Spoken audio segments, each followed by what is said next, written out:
So hi there everybody, and welcome back to Richard's Toy Room once again. Today we are working on a toy. Now this, as you probably recognize unless you're lived under a rock or maybe you're 10 years old or something, is a ViewMaster. This is specifically the Electronic Lighted Talking ViewMaster. This came out in 1970 from the GAF Corporation. Now, the ViewMaster started, actually, its debut was at the 1939 World's Fair. You know, as it progressed over the decades, it turned into this. And, I mean, we're not going to go into the history of ViewMaster and all that stuff. Obviously, if you're watching this video, you probably have fond memories of ViewMaster. Well, I've never had a talking ViewMaster. And I just happened to pick this up with all these reels on eBay, really cheap. They're not complete. Some of them are missing the booklets, and I think the Winnie the Pooh one here is missing one of the reels. But I was kind of mainly after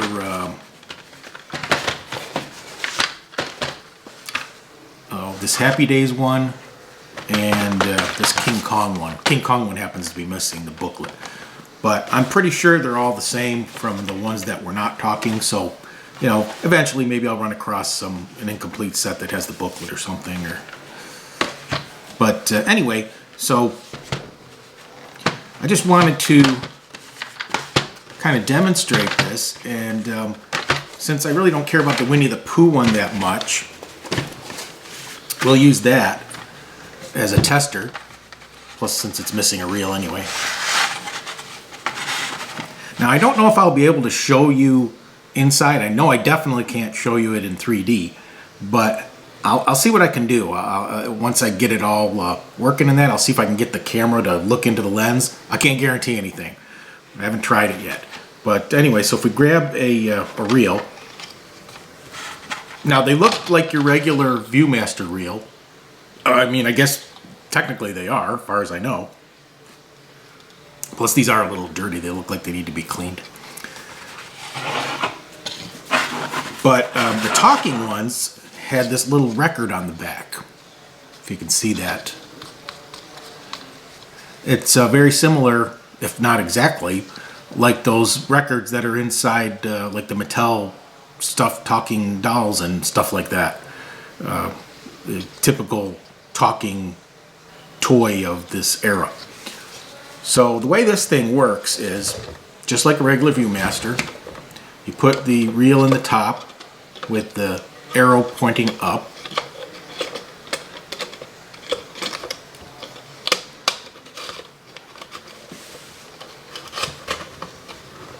Okay. Now it has instructions on the top here, and you have to do that for every picture that you look at.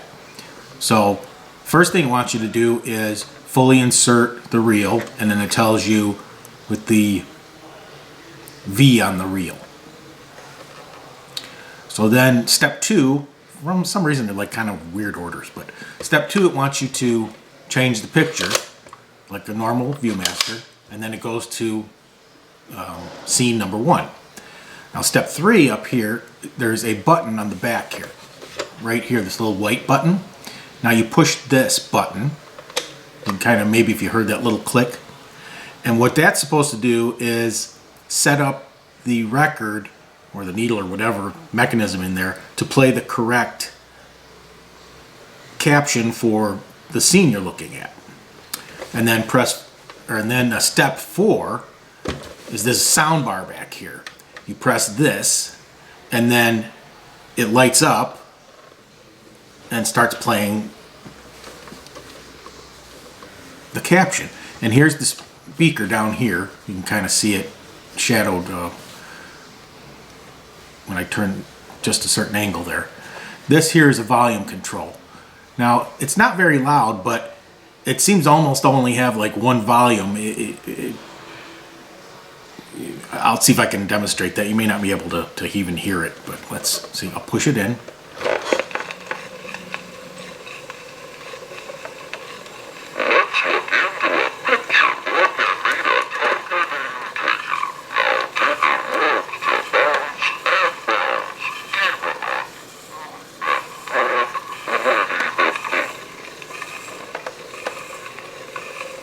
hear how it stopped, but it's still running.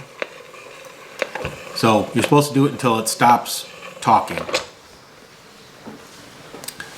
Then you would basically repeat that process. For scene number 2, press the white button, then hold the soundbar.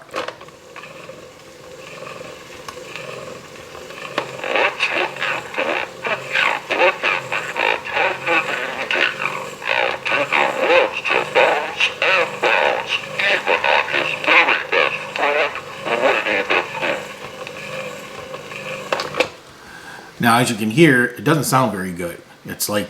Now, I'm not sure if the fidelity is any better or if that's the way that they're supposed to sound.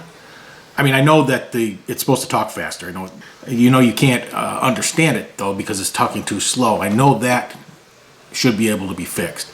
Now, I did do a little bit of research on these ahead of time. And amazingly, I actually found a service manual for this thing, so hopefully that will help. But we're going to take it apart and see if we can fix it and get it to work better. And then, clean it up and make it more presentable. But hopefully we can get it to work the way it was originally designed. It did say in one website I was looking at that these are notoriously unreliable. And there were subsequent editions of this that came out later that were supposedly improved. I've never seen or heard one. So anyway, so next thing we're going to do is we're going to take the screws out and take a look inside. Okay, so I have no idea how complicated this is going to be or even what's really wrong with it. I would imagine it should be possible to fix this though, so let's get this apart.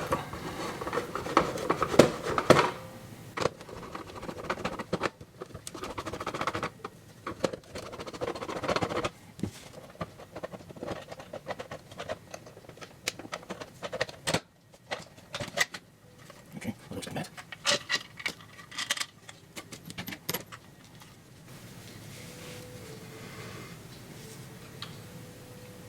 So it does run on a belt.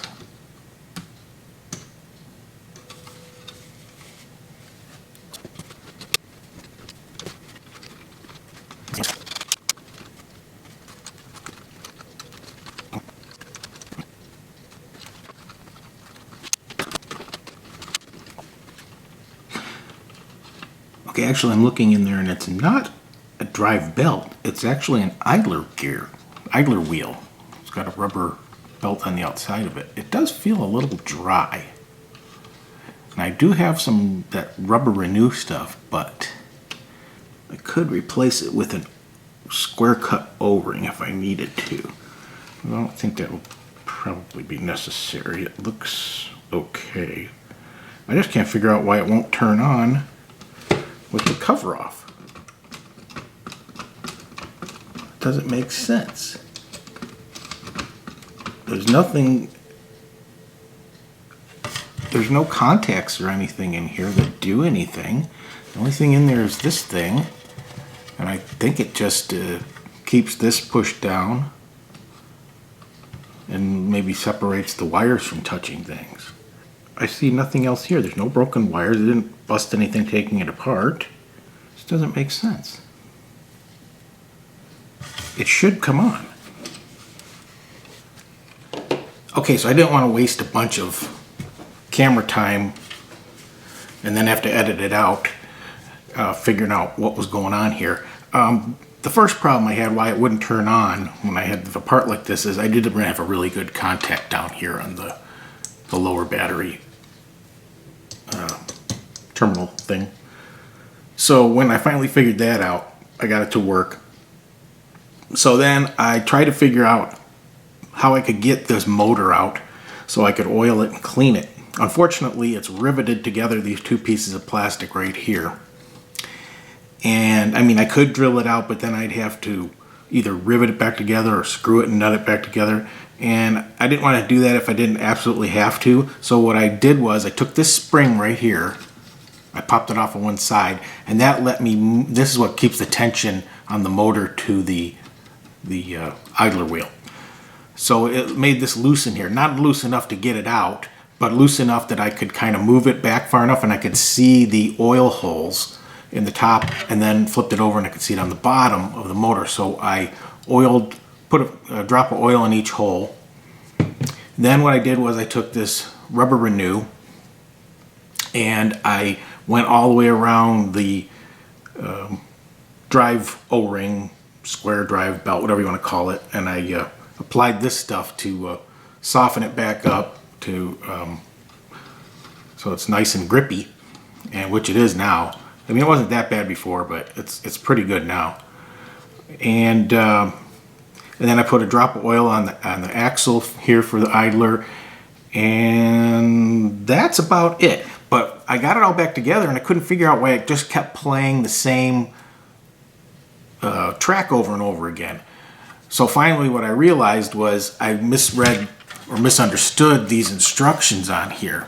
So when you put the disc in that you're playing, that's the only time you press this white button. That resets this current disc to the first track.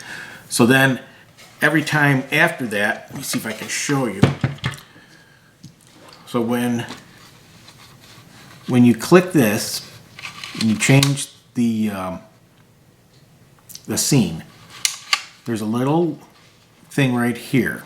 If you kind of watch this little bar right here, it's going to kind of move. Now just keep an eye on that white part.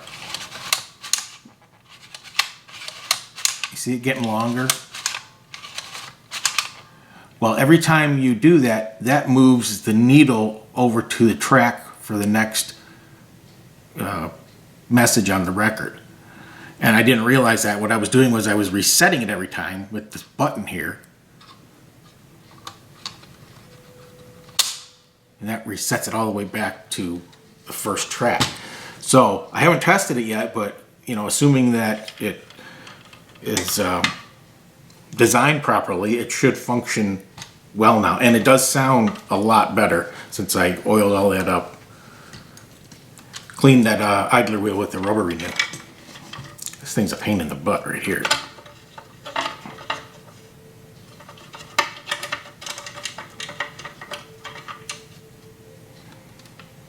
So when you put it back in, you kind of have to slide the top of it in up here in two little notches, and then just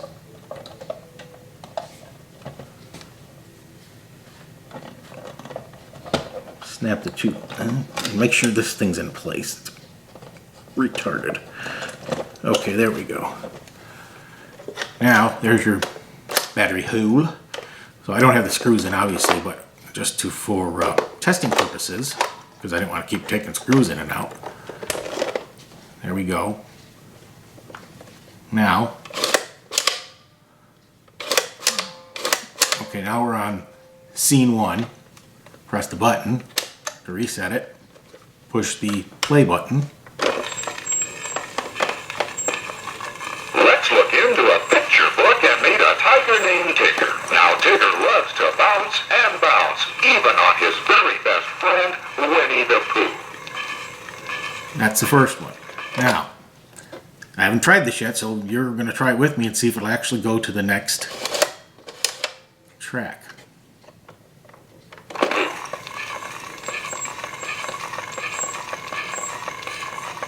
Funny thing, Tigger bounces and bounces on his next best friend, Mr. Rabbit. Tigger, why don't you ever stop bouncing? Okay, that should be the end of that one.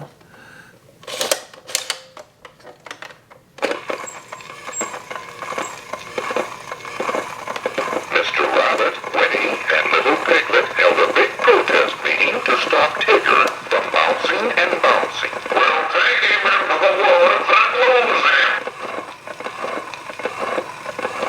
As you can see, it sounds like you're playing a Victrola. Which I guess in a matter of speaking you are. The needle was clean. I did wipe it off, but there was nothing on it. It's just, that's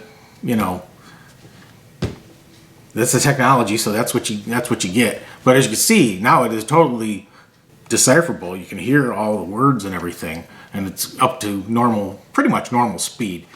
I mean, it's obviously going to fluctuate here and there a little bit. I did clean the battery terminals off to make sure it was getting the full voltage to everything there. So now, basically, I mean, we just need to clean it up. It's got a couple of melt marks on it, which I'm going to clean off and try to, you know, sand them down and polish them out a little bit if I can, just to make it look a little better. Like, where is it? Right here. There's one, and then there's one on the front. I just dropped all the screws out. Right here, not too bad. And it's just kind of dirty, needs to be cleaned up. So I think what we're going to do is, I didn't want to take the whole thing apart if I didn't have to. So I'll get this all screwed back together, and I'll see if I can get a view for you in the camera. I can't promise anything. All right, so I stuck a Mickey Mouse one in here. So let's just kind of see. I think I'll turn off these lights. Where's it?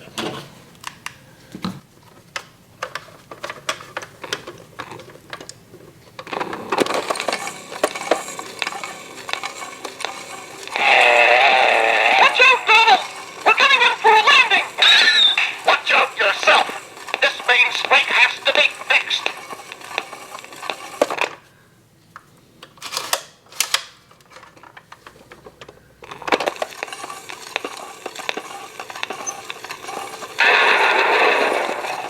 Did Donald just say the main spring needed fixing? Yes, he did! He was right. So it looks like it actually did work. Obviously not in 3D, but there you go. It's completely usable now, and so now I can look at these talking ViewMasters. Let's turn the lights back on. I'll show you the ones I got anyway. Just got the Mickey Mouse clock cleaners, the classic. And of course, you saw the Winnie the Pooh with Tigger. And Herbie Rides Again. Herbie Love Bug sequel. Showed you the Happy Days.